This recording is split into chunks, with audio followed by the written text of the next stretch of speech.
নমস্কাৰ মৰমৰ ছাত্ৰ ছাত্ৰীসকল, তোমালোকৰ পঞ্চম শ্ৰেণীৰ পৰিৱেশ কিতাপখন উলিয়াই ল'বাচোন। আমি আৰু আমাৰ পৰিৱেশ কিতাপখন উলিয়াই ল'বা আৰু তোমালোকক ইয়াৰ ভিতৰত থকা কুৱেশ্যন এনচাৰখিনি কৰিছোঁ, তোমালোকে বহি লিখি ল'বা। প্ৰশ্নখিনি চোৱাচোন।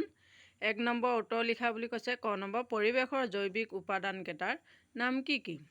খ নম্বৰ কৈছে পেঙ্গুইন চৰাইৰ গাৰ গঠন কেনেকুৱা? গ নম্বৰ কৈছে জলাহ অঞ্চল কাক বোলে? ঘ নম্বৰ কৈছে পৰিৱেশৰ অজৈৱিক উপাদানসমূহ কি কি? ঙ নম্বৰ কৈছে মানৱসৃষ্ট পৰিৱেশ বুলিলে কি বুজা? প্ৰথম 6 নম্বৰ কৈছে মৰুভূমিত কি কি প্ৰাণী আৰু উদ্ভিদ পোৱা যায়? একোটাকৈ উদাহৰণ দিয়া।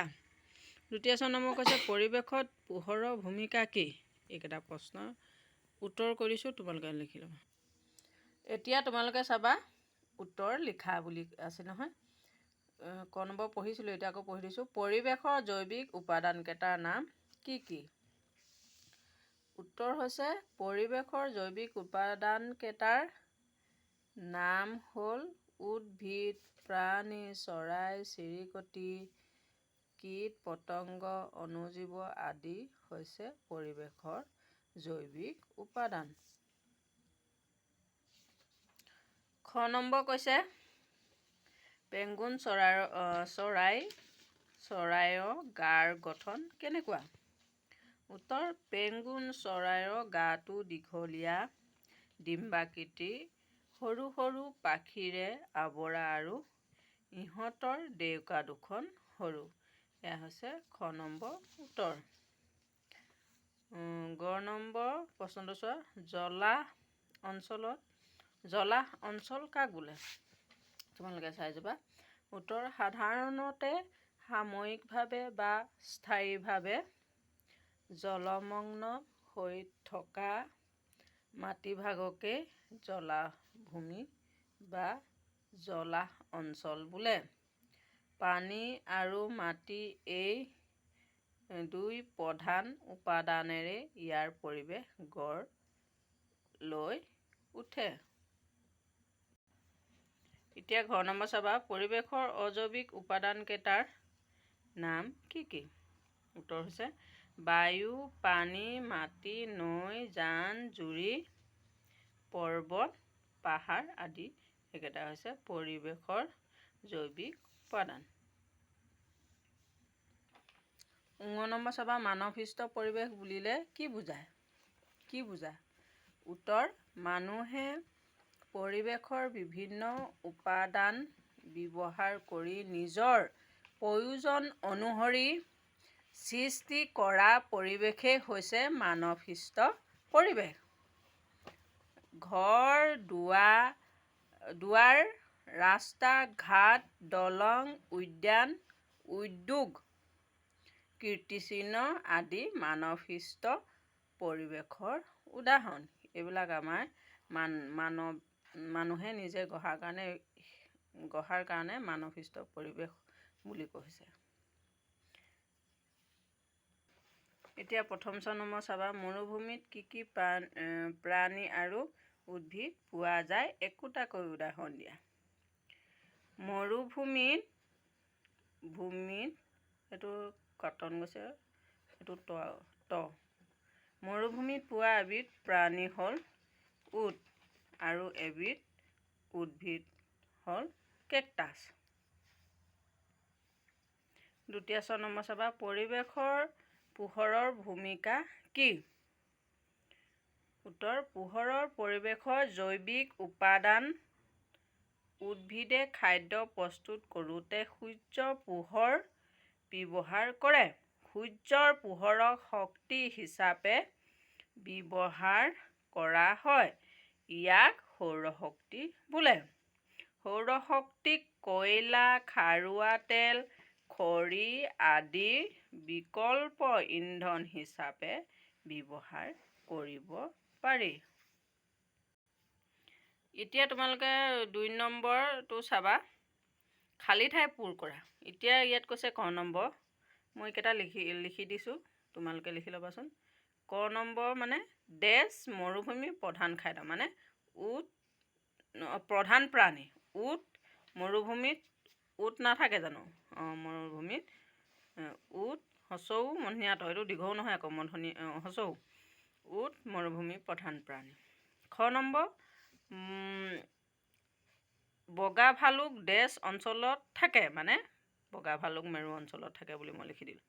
গ নম্বৰ তৃণভূমি অঞ্চলত বৃহৎ এলেকাজুৰি ডেছ পোৱা যায়, মানে ঘাঁহনি পোৱা যায়। মানে তৃণভূমি মানে তৃণ মানে ঘাঁহ নহয় জানো, সেইকাৰণে কৈছে ঘাঁহনি পোৱা যায়। ঘ নম্বৰ চোৱা, মৰুভূমিত ডেছ জাতীয় উদ্ভিদ হয়, তাৰমানে মৰুভূমিত কেকটাছ জাতীয় উদ্ভিদ হয় নহয়। ঙ নম্বৰ পোহৰৰ পৰিৱেশ এটা ডেছ উপাদান, মানে পোহৰৰ পৰিৱেশ এটা হৈছে অজৈৱিক উপাদান। এইকেইটা তোমালোকে লিখি ল'বা।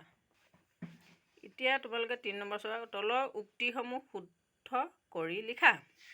এতিয়া কৈছে মই ইয়াত শুদ্ধ চিনকেইটা দি থৈছোঁ। ক নম্বৰ বগা ভালুক হৰিণা জেব্ৰা মেৰু অঞ্চলৰ প্ৰাণী, মানে মেৰু অঞ্চল এইটো লিখিব লাগিব। মেৰু অঞ্চলৰ প্ৰাণী কি আছিলে বা? বগা ভালুক। হৰিণ জেব্ৰা এই দুটা, এই শব্দ দুটা লিখিব নালাগে। এই বগা ভালুক মেৰু অঞ্চলৰ প্ৰাণী বুলি লিখিবা। খ নম্বৰ কৈছে চিল বলগা হৰিণ, ইয়াক দীঘল আৰু শাখা প্ৰশাখাযুক্ত শিং থাকে। মানে ইয়াত এই তিনিটা দিছে নহয়, ইয়াক বুলি কৈছে নহয়, বলগা হৰিণ চিল।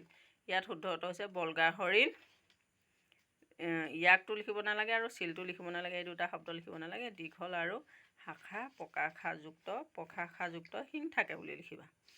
গ নম্বৰ কৈছে জিৰাফ, সিংহ, বাঘ এবিধ তৃণভোজী প্ৰাণী। এতিয়া কি কৰিব লাগিব? শুদ্ধটো হৈছে তৃণভোজী, মানে ঘাঁহ খোৱা ইয়াত আছে। সিংহ মাংস খায়, বাঘেও মাংস খায়। এতিয়া ইয়াত জিৰাফে মাংস নাখায়, জিৰাফ হৈছে তৃণভোজী প্ৰাণী। এতিয়া ইয়াত শুদ্ধটো লিখিব লাগিব জিৰাফ এবিধ তৃণভোজী প্ৰাণী, এনেকৈ লিখিবা হন। এতিয়া 4 নম্বৰ চমু টোকা লিখা কৈছে জলাভূমি, অনুজীৱ, পানী আৰু বায়ু। এইকেইটা মই বহীত লিখি দিছোঁ, তোমালোকে লিখি ল'বাচোন। ইয়াত চাবা চমু টোকা লিখা বুলি লিখিছোঁ, জলাভূমি, অনুজীৱ, পানী আৰু বায়ু। উত্তৰটো চাবা, উত্তৰটো মই ইয়াত জলাভূমি বুলি লিখিবলৈ পাহৰিলোঁ। তোমালোকে উত্তৰ লিখি জলাভূমি বুলি এনেকৈ লিখি ল'বা দীঘলকৈ। মই ওপৰত লিখিলোঁ, তোমালোকে ইয়াত লিখি ল'বা। এতিয়া সাধাৰণতে সাময়িকভাৱে বা স্থায়ীভাৱে জলমগ্ন হৈ থকা মাটিভাগেই জলাভূমি। ই প্ৰাকৃতিক পৰিৱেশৰ এক উদাহৰণ, কিয়নো পানী আৰু মাটি এই দুই প্ৰধান উপাদানেৰে ইয়াৰ পৰিৱেশ গঢ়ি উঠে। পুনি, মেটেকা, দলঘাঁহ, কলমৌ, ঢেকীয়া আদি জলাভূমিত হোৱা উদ্ভিদ। জলাভূমি আৰু ইয়াৰ কাষৰীয়া অঞ্চলত ভেকুলী, সাপ, শামুক, পোক পতংগ, পানী মকৰা আদি প্ৰাণী থাকে। খাদ্যৰ বাবে ইয়াত থকা প্ৰাণীবোৰে পৰস্পৰৰ ওপৰত নিৰ্ভৰ কৰে।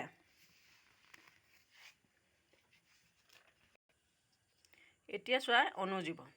বেক্টেৰিয়া, ভাইৰাছ আদি জীৱ ইমানেই ক্ষুদ্ৰ যে খালী চকুৰে ইহঁতক দেখা পোৱা নাযায়। এইবোৰক অণুবীক্ষণ যন্ত্ৰৰ সহায়তহে দেখা পোৱা যায়। সেয়েহে ইহঁতক অণুজীৱ বোলে। ইহঁত বায়ু, পানী, মাটি সকলোতে থাকে। কিছুমান বেক্টেৰিয়াই মৃত উদ্ভিদ বা প্ৰাণী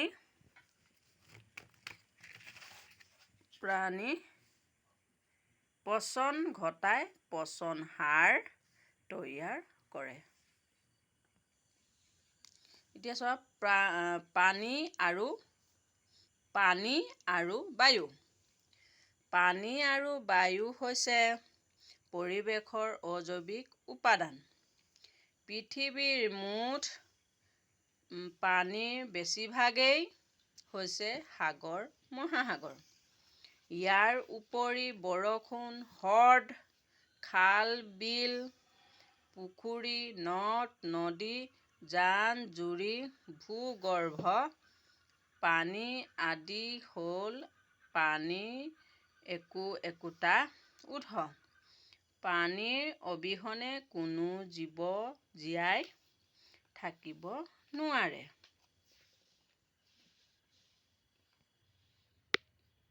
এতিয়া বায়ু থকাৰ বাবে আমাৰ পৃথিৱীখন উদ্ভিদ, প্ৰাণী আৰু মানুহৰ বসবাসৰ উপযোগী হৈছে। বায়ুত নাইট্ৰজেন, অক্সিজেন, কাৰ্বন ডাই অক্সাইড থকাৰ উপৰি জলীয় বাষ্প আৰু আন গেছ কম পৰিমাণে থাকে। এইকেইটাই হৈছে চমু টোকা। শেষৰটো প্ৰশ্ন 5 নম্বৰ। এটা প্ৰাকৃতিক দৃশ্য ছবি আঁকা। এইখিনি তোমালোকে নিজে চেষ্টা কৰিবা বা ঘৰৰ অন্য কাৰোবাৰ সৈতে তোমালোকে লিখিবা। একেবাৰে আজি প্ৰথম পাঠটো প্ৰশ্নখিনি উত্তৰ কৰি দিলোঁ। অকণমান আখৰকেইটা